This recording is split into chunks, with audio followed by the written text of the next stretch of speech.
স্ত্রীর দেহটা চিতায় দাউ দাউ করে জ্বলছিল। স্বামী যেন একটা জড় পদার্থ, নিশ্চল পাথর হয়ে সেদিকে তাকিয়েছিল। শুভাকাঙ্ক্ষীরা তখন বলেছিল, আবার বিয়ে করিস, পুরুষ মানুষরা এভাবে কি চলে? ওরা বুঝতো না পুরুষেরও বুক জ্বলে।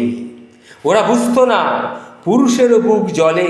পিছন থেকে কেউ কেউ বলেছিল, আরে বাবা, ভাগ্যবানের বউ মরে।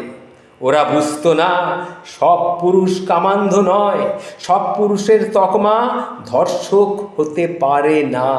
স্ত্রী বিয়োগে কেউ বৈধব্য দশাও পালন করে। চিতার আগুনটা নিভে এসেছিল বেশ, মনের আগুন তখনও স্মৃতির দগদগে রেশ। পরিজনরা বলেছিল, পুরুষ মানুষ এত ভেঙে পড়লে কি চলে?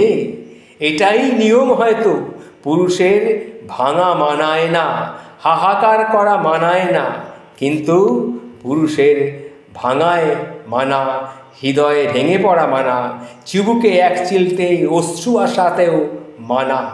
আচ্ছা, ওরা কেন বোঝে না বলুন তো? পুরুষের ওই কান্না আসে মনের গভীরে, কাউকে আপন করে সে যদি ভালোবাসে। দুঃখে বিরহে নিরাশায় তারও বুকটা ফাটে। কারো সোহাগ মাখা প্রেম সেও মাখতে চায়, সিঁদুর মাখা হালকা সাদা শার্টে। দাহ শেষ হয়েছে, এবার ঘরে ফেরার পালা।